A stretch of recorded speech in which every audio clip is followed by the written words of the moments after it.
မိ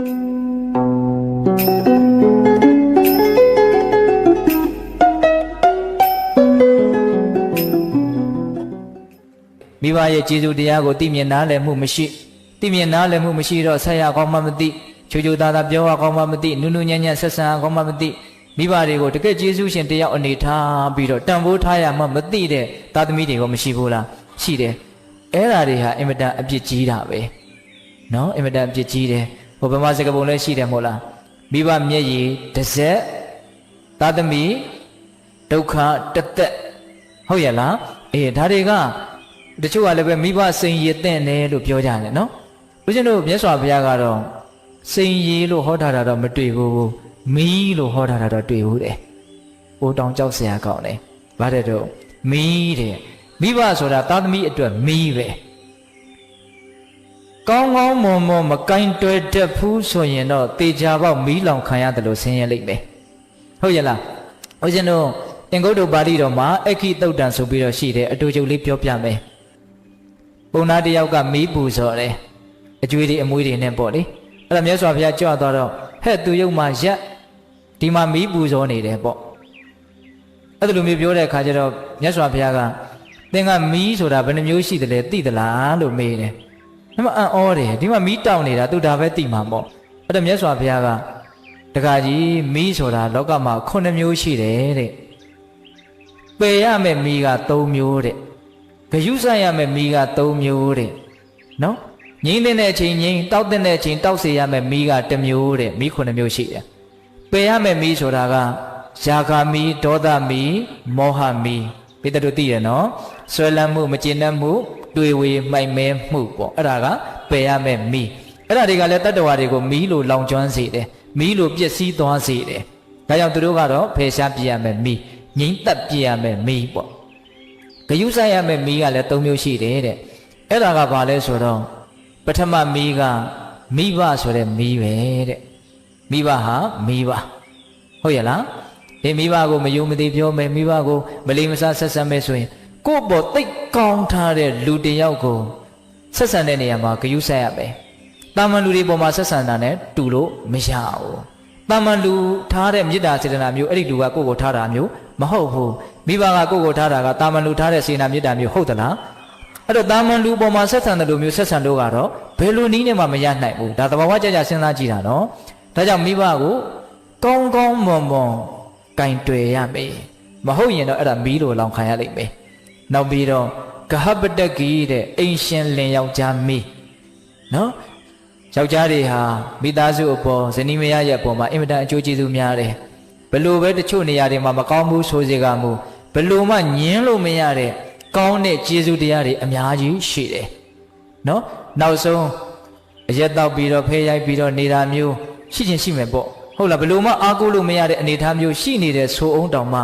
ဒီလင်ယောက်ျားရဲ့အရေးဆိုတာမိသားစုရဲ့အပေါ်မှာအများကြီးရှိတယ်နော်လင်ယောက်ျားမရှိတဲ့အိမ်နဲ့ရှိတဲ့အိမ်ဆိုတာအများကြီးကွာတယ်ဟုတ်ရလားဒါနားလည်ဖို့လိုတယ်နော်ဒါကြောင့်မြတ်စွာဘုရားကအဲ့ဒီဂဟပတကိအိမ်ရှင်လင်ယောက်ျားဟာလေမီးပဲတဲ့သူ့ကိုလည်းပဲမယုံမသိဆက်ဆက်ရင်အဲ့ဒါဒုက္ခရောက်နိုင်တယ်ဒါဒကာကြီးတွေအထူးသဖြင့်ဒကမာကြီးတွေသတိထားเสียပေါ့နော်ဒါဥစဉ်တို့ကယောက်ျားလေးတွေမှုယောက်ျားလေးတွေဘက်ကပင်းပြီးတော့ပြောတာမျိုးမဟုတ်ဘူးနော်ဘုရားကိုယ်တော်တိုင်ဟောခဲ့တာဟုတ်ရလားဒီအဲ့ဒါကိုဘက်လိုက်မှုမရှိဘဲနဲ့အေးအေးဆေးဆေးညံပါပါစဉ်းစားကြည့်နော်အိမ်ရှင်လင်ယောက်ျားရဲ့မိသားစုတစုလုံးပေါ်မှာကြီးမားတဲ့ကျေးဇူးတရားဟုတ်ရလားဒါကြောင့်သူလည်းပါတော့မီးပဲနောက်ဦးဇင်းတို့ဂယုဆိုင်ရမယ်နောက်ဆုံးမီးကတော့သူတော်ကောင်းမီးတဲ့နော်သူတော်ကောင်းတွေကလည်းလောကကြီးပေါ်မှာကျေးဇူးများလွန်းလို့သူတော်ကောင်းတွေရဲ့ပေါ်မှာကောင်းကောင်းမွန်မွန်မဆက်ဆံဘူးကောင်းကောင်းမွန်မွန်မတုံ့ပြန်မှုဆိုရင်အဲ့ဒါလည်းမီးလို့လောင်ကျွမ်းတတ်တယ်ဟုတ်ရလားအေးငြိမ့်တဲ့ချိန်ငြိမ့်ရမယ်တောက်စေတဲ့ချိန်မှာတောက်ရမယ်ဆိုတဲ့မီးကတော့ထင်းမီးတဲ့အခုလျှက်စစ်မီးပေါ့အခုခေတ်ကြတော့ဟုတ်ရလားအေးအဲ့တော့မီးဘယ်နှမျိုးတော့9မျိုးအဲ့တော့ရှေးသူကြီးသူတော်ကောင်းတွေကတော့ဗမာရှေးလူကြီးတွေကတော့မိဘကိုမယုံမသိမလေးမစားကျေးဇူးကမ်းတယ်ဆိုရင်မိဘစိန်ရသိမ့်လိမ့်မယ်လို့ပြောတာမြတ်စွာဘုရားကတော့ဘယ်လိုပြောတာလဲမီးလို့လောင်လိမ့်မယ်လို့ပြောခဲ့တာဟုတ်ရလားဒါကြောင့်မိဘရဲ့ကျေးဇူးကိုသိဖို့မလိုဘူးလားလိုတယ်ဟုတ်ရလားအေးအဲ့တော့ဦးဇင်းတို့မိ မိဘကျေးဇူးကိုမဆက်လို့မိဘကျေးဇူးကိုမသိလို့နော်နားလည်မှုမရှိဘဲနဲ့မိုက်မိုက်ကန်းကန်းနေကြမယ်ဆိုရင်တော့နောင်တနဲ့လည်းပူရလိမ့်မယ်နော်ကိုတစ်ချိန်မှာအကြီးအကျယ်အစင်မပြေတာတွေဖြစ်တာမျိုးတေကောင်းပေါင်းလည်းဖြစ်တာမျိုးအဲ့ဒီအခြေအနေမျိုးမှာဒါမှမဟုတ်အသက်ကြီးလာပြီးမိဘတွေကမရှိတော့ဘူးဆိုတဲ့အချိန်မျိုးမှာငါလုံနိုင်ပါလျက်နဲ့လှုပ်တဲ့လှုပ်ထိုက်တဲ့အလုပ်ကိုမလုပ်ခဲ့ရဘူးလို့နောင်တတွေနဲ့ပူလောင်စရာအကြောင်းမရှိဘူးလားရှိတာပေါ့ဒါကြောင့်ဦးဇင်းတို့သနတန္တဇတ်မှာဘုရားလောင်းဇနတန္တမင်းကြီးကလူတွေမှာနောင်တတရား10မျိုးရစရာအကြောင်းရှိတယ်တဲ့နောင်တ10မျိုးဟောထားတာရှိတယ်သိလားငဲကလည်းရင်မသိပညာဥစ္စာမစုသူချစ်ကိုဖြတ်သူတတသသူမယား၌ပြမတုံမိပစ္စည်းရှိလျက်ဆိုးစီမဲ့လူမွေးမျိုးမိဘမပြုတ်ကြနဲ့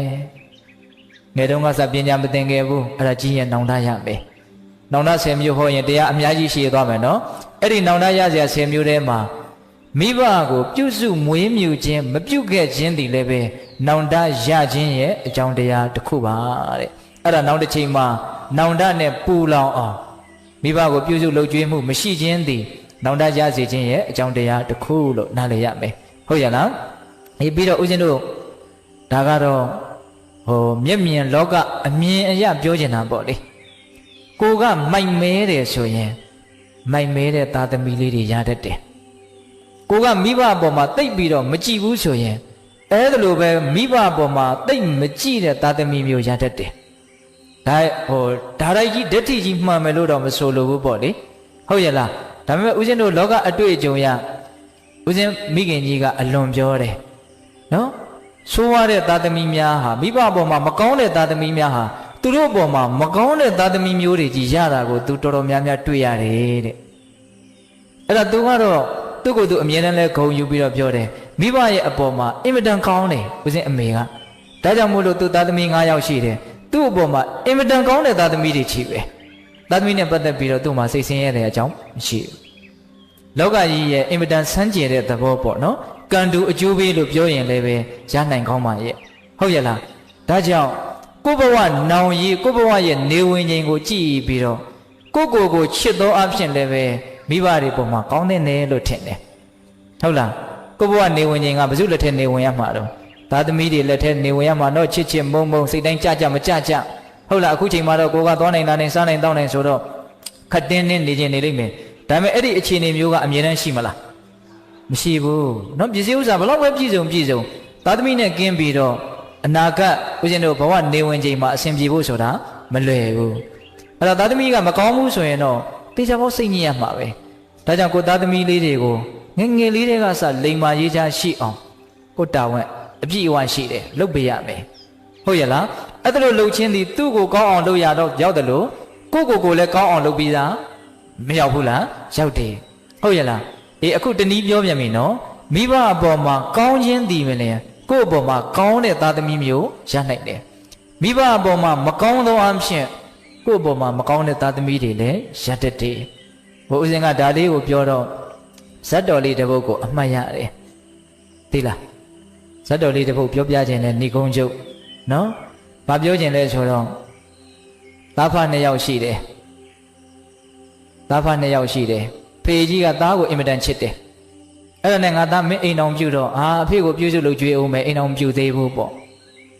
အဲ့လိုပြောတဲ့အခါကျတော့မရဘူးဖေကြီးကဇွတ်တခါတည်းရွာထဲကအမျိုးသမီးတစ်ယောက်နဲ့သူ့သားကိုပေးစားတယ်အဲ့တော့အိမ်အောင်ကြသွားရောနောက်တော့သူတဖြည်းဖြည်းနဲ့ကြီးလာတဲ့အခါကျတော့ဒီအဖိုးကြီးကိုချွေးမကမကြည်ပြူမကြည်ပြူတော့ဘူးမကြည်ပြူတဲ့အခါကျတော့ဒီယောက်ျားကိုအမြဲတမ်းသူကတိုက်တယ်ပေါ့ဖေကြီးနဲ့သားရဲ့ကြားအောင်အဲ့လိုပြောပါများတော့တင်ငုတ်တောင်တိုက်ပါများရင်နေသေးတာကိုဟုတ်ရဲ့လားအဲ့ဒီတော့ဘာဖြစ်တုံဆိုတော့ဖေးပေါ်မှာသားကလည်းအမြင်မကြည်တော့အဲ့လိုနဲ့နေလာရင်းနဲ့သူတို့မှသားလေးတစ်ယောက်မွေးလာတယ်အဲ့ဒီသားလေးကလည်းနည်းနည်းတဖြည်းဖြည်းနဲ့ကြီးလာတဲ့အရွယ်ရောက်လာပြီပေါ့နော်9နှစ်သား10နှစ်သားလေးအရွယ်ရောက်လာတယ်အဲ့ဒီအချိန်မှာပဲအကြီးကျယ်ပေါက်ကွဲရတယ်မိမဖြစ်တဲ့လူကရှင့်ဖေကိုအသေးသက်ရင်တတ်မတတ်ရင်ကျမဒီအိမ်ကဆင်းမယ်နာမဖြစ်လာတယ်အဲ့ဒါနဲ့သားကလည်းဘယ်လောက်ထိမိုက်တုံဆိုတော့ကဲအဲ့လိုဆိုရင်ငါအဖေကိုတတ်မယ်ဆိုရင်ဘယ်လိုတတ်ရမလို့တင်းချန်ကုန်းခေါ်သွားတဲ့တောထဲကိုခေါ်သွားတဲ့ဖေကြီးကလည်းပဲအိုကြီးဆိုတော့ဘာမှမလုပ်နိုင်တော့ဘူး အဲ့ဒါတွင်းတူးပြီးတော့အဲ့ဒီတွင်းထဲကိုထည့်ပြီးတော့ပေါက်ပြားနဲ့သာတခါတည်းထုသက်ပြီးတော့မြုပ်ထားခဲ့လို့အဲ့တိုင်ခိုင်းတာအဲ့ဒါနဲ့သားဖြစ်တဲ့လူကကောင်းပြီဆိုပြီးတော့ဖေကြီးကိုလှဲပေါ်တင်ပြီးတော့တင်းချိုင်းကိုခေါ်တယ်အဲ့မှာသားပေါက်စာလေးကသူတို့သားလေးကအဖေနဲ့အမေနဲ့ကဒီသူ့အဖိုးကိုတတ်မယ်လို့တိုင်မင်းနေတာကိုသူကနားထောင်ပြီးချောင်းပြီးတော့နားထောင်တော့ကြားတယ်အဲ့ဒါနဲ့အဲ့ဒီသားလေးကပညာရှိတယ်ဉာဏ်ရှိတယ်ဒီတိုင်းဆိုရင်တော့ငါအဖေဟာအဖေတတ်တဲ့ကံကြီးထိုက်ပြီးတော့အကြီးအကျယ်ဒုက္ခရောက်မှာပဲမဖြစ်စေရဘူးငါတားဆီးမယ်ဒါပေမဲ့ဒီတိုင်းငါတားရင်တော့ငါအားနဲ့လည်းရမှာမဟုတ်အကြောင်းဥပေတမီနဲ့ငါတားမယ်ဆိုပြီးတော့အဖေကျုပ်လည်းလိုက်မယ်ဘလို့မှတားလို့မရဘူးအဲ့ဒါလှဲပေါ်သူပါလိုက်သွားတယ်အဲ့ကလေးကအဲ့ဒါဒီယောက်ျားကဒီသားကလည်းကောင်းပြီဆိုသူ့သားကိုခေါ်ပြီးတော့ဘုံမြေဖို့သားဖ3ယောက်ပေါ့လေသွားကြတာအဲ့ဒါနဲ့ဖေကြီးမြင်ပါဆိုလို့ဖေကြီးကိုလှဲပေါ်တင်လှဲချွတ်ပြီးတော့တခါတည်းတွင်းကြီးတူးတယ်တွင်းတူးတဲ့အခါကျတော့သားကမေးတယ်အဖေဒီတွင်းကဘာလို့မလို့တော့ဖို့ငါအဖေကိုမြုပ်မလို့ကွာအဲ့လိုပြောတဲ့အခါကျတော့ဖေကတူးရတာမပြီးသေးတော့မောပြီးတော့နားတဲ့အချိန်မှာသားကအဲ့ဒီပေါက်ပြားယူပြီးတော့ဟိုးနားလေးမှာခက်လန်းလန်းမှာတခါသားကလည်းအတင်းတူးတယ်လေတူးတဲ့အခါကျတော့ငါသားမင်းဘာလို့မလို့အဲ့တွင်တူးတာတော့ကျွန်တော်လည်းအဖေလမ်းစဉ်လိုက်ရမယ်အဖေကအဖေရဲ့အဖေကိုမြုပ်တယ်လို့ကျွန်တော်ကလည်းအဖေကိုမြုပ်ဖို့အတွက်ဒီတွင်ကိုတူးတာဒီတဲ့စဉ်းစားတော့ဟုတ်ရဲ့လားဘာလဲသူ့အဖေမြုပ်ဖို့သူကတူးတယ်လို့သူ့သားကလည်းသူ့ကိုမြုပ်ဖို့တွင်တူးတာအဲ့ဒီကြမှာ तू တော်တော်လန့်သွားခမင်းဘာတွေပြောတာတော့ပေါ့ဟုတ်တယ်လေခမရလည်းခမရအဖေကိုခမရမှုတ်ကျုပ်လည်းကျုပ်ဖေကိုကျုပ်မြုပ်အဲ့လိုပြောတော့မှ तू တော်တော်ထိတ်လန့်သွားတယ်ငါသားဒါမလုပ်ကောင်းဘူးခမရအဲ့လိုပြောသလားပေါ့တကယ်တမ်းကကျုပ်ကဒါတွေကိုတကယ်လှုပ်ချင်လို့မို့တကယ်စိတ်ကူးရှိတာမဟုတ်အဖေကိုစဉ်းစားမိအောင်လို့ပြောတာကိုယ့်ပေါ်မှာကျေးဇူးကြီးလာတဲ့အဖေကိုဒီအမေရဲ့စကားကိုနားထောင်ပြီးတော့ခမရဒီလိုလုပ်တာကောင်းလားလို့အဲ့ဒီမှာ तू လက်တွေ့ဆုံးမတာအဲ့တော့ဦးဇင်းတို့ကဒီဇက်တော်လေးကိုဘာကြောင့်အမှတ်ရတာလဲဆိုတော့ကို့အဖေကိုမြုပ်ဖို့ကြိုးစားတော့ကို့သားတွေကလည်းကို့ကိုပြန်ပြီးတော့မြုပ်ဖို့ကြိုးစားကြတာပဲဒီဥပမာတူစွာပဲဟုတ်ရလားခုလူတွေကစုံရည်ဆိုပြီးတော့ပြန်ပြီးတော့ဆံဖို့ကိုမကြိုးစားဘူးဟုတ်တယ်မဟုတ်လားမိဘကသားသမီးကိုချစ်တယ်အဲ့ဒီသားသမီးကလည်းသူ့သားသမီးကိုချစ်တယ်အဲ့ဒီသားသမီးကလည်းသူ့သားသမီးကိုချစ်တယ်အပေါ်ကိုပြန်တက်လာတဲ့လို့ကိုမရှိဘူးအဲ့တော့ကိုကလည်းပဲစုံရည်ဆိုပြီးတော့အကြောင်းပြပြီးတော့မဆံမဲနဲ့စုံဆင်းသွားမယ်ဆိုရင်တော့သားသမီးတွေကလည်းစုံရည်ဆိုပြီးတော့အောက်ကိုပဲဆက်ပြီးတော့ဆင်းသွားမှာပဲဟုတ်တယ်မဟုတ်လားအဲ့တော့ဒီစုံရည်ဆိုတဲ့သဘောကြီးကဆံလို့မရဘူးလားရတာပေါ့ကိုယ့်ပုံမှာပဲမူတည်တာပဲမဟုတ်လားအဲ့ဒါကိုကဆံရည်ဖြစ်အောင်ကြိုးစားမယ်ဆိုရင်ကိုသားသမီးတွေကလည်းပဲကိုလမ်းစဉ်ကိုလိုက်အတုမြင်အတက်သင်ပြီးတော့ကိုယ့်ရဲ့စိတ်ဓာတ်ကိုလေးစားအားကျပြီးတော့ဟုတ်ရဲ့လားကိုယ့်ရဲ့အတုတွေကိုလိုက်မလာပြီဘူးလားလိုက်လာမယ်ကိုကမိဘပေါ်မှာကလန်ကဆန်ဆက်ဆံနေတာတွေကိုကိုသားသမီးတွေကမမြင်မဲနေမလားဘလို့မှလေးစားမှာမဟုတ်ဟုတ်လားအဲ့တော့သူတို့အလှည့်ကြရင်လည်းကိုကိုဘာလုပ်လိုက်မယ်တော့ကလန်ကဆန်ဆက်ဆံမှာပဲပိတ္တတို့စဉ်းစားတော့ဒါကြောင့်မိဘကျေးဇူးကိုဆက်တဲ့နေရာမှာကျေးဇူးရှိလို့ကိုဆက်ရတဲ့အပိုင်းကတော့အဓိကပါဟုတ်လားနောက်ပြီးတော့ကိုအစဉ်ပြေအောင်လှုပ်သောအားဖြင့်ကိုလည်းပဲဆက်တဲ့နေလို့ထင်တယ်ဟုတ်ရဲ့လားဘယ်ရှုတော့ငါပဲကြည်မိဘကျေးဇူးဟာတိမြင်သားလည်းပြီးတော့တတ်နိုင်တယ်မြတ်မဆက်တင်ဘူးလားဆက်တင်တာပေါ့ဟုတ်ရဲ့လားဒါကြောင့်ဘေးသက်ပေါင်းတော်ကောင်းတို့မိဘနဲ့ပတ်သက်ပြီးတော့ပြောရင်ကုန်နိုင်ပွဲရမရှိဘူးအဓိကကတော့အမှန်တရားကိုသိမြင်နားလည်ပြီးတော့လှုပ်တင်လှုပ်ထိုက်တာကိုလှုပ်ကြဖို့ပါဒါပါပဲဟုတ်ရဲ့လားဦးဇင်းတို့အခုပြောနေတဲ့စကားတွေထဲမှာလှုပ်ကြံပြီးတော့ပြောနေတာတခုမှမပါဘူးအဲ့တော့မိဘကျေးဇူးကောင်းအောင်မပြောနိုင်ဘူးဆိုတာလည်းအမှန်ပဲသားသမီးတွေပေါ်မှာမိဘတွေကချစ်တယ်ဆိုတာလည်းအမှန်ပဲအကျိုးစီးပွားကိုလိုလားတယ်ဆိုတာလည်းအမှန်ပဲကိုယ်တိုင်မိဘဖြစ်နေတာအင်မတန်ထင်ရှားတဲ့ဥပမာပေါ့မသိတာဘူးလားသိတာပေါ့ဟုတ်ရဲ့လားအဲ့တော့အဲ့ဒီအချက်တွေကိုစဉ်းစားလိုက်မယ်စဉ်းစားမိမယ်ဆိုလို့ရှိရင်မိဘတွေရဲ့အပေါ်မှာကျေးဇူးတရားကိုသိမြင်နားလည်ပြီးတော့တုံ့ပြန်ခြင်းစစ်မှန်တဲ့စေတနာမေတ္တာတွေထားနိုင်ခြင်းအဲ့ဒါမျိုးကောင်းမြတ်တဲ့အပြုအမူတွေမဖြစ်ပေဘူးလားဖြစ်မယ်ဒါကြောင့်ပေးသက်ပေါင်းတော်ကောင်းတို့မိဘရဲ့ကျေးဇူးတရားကို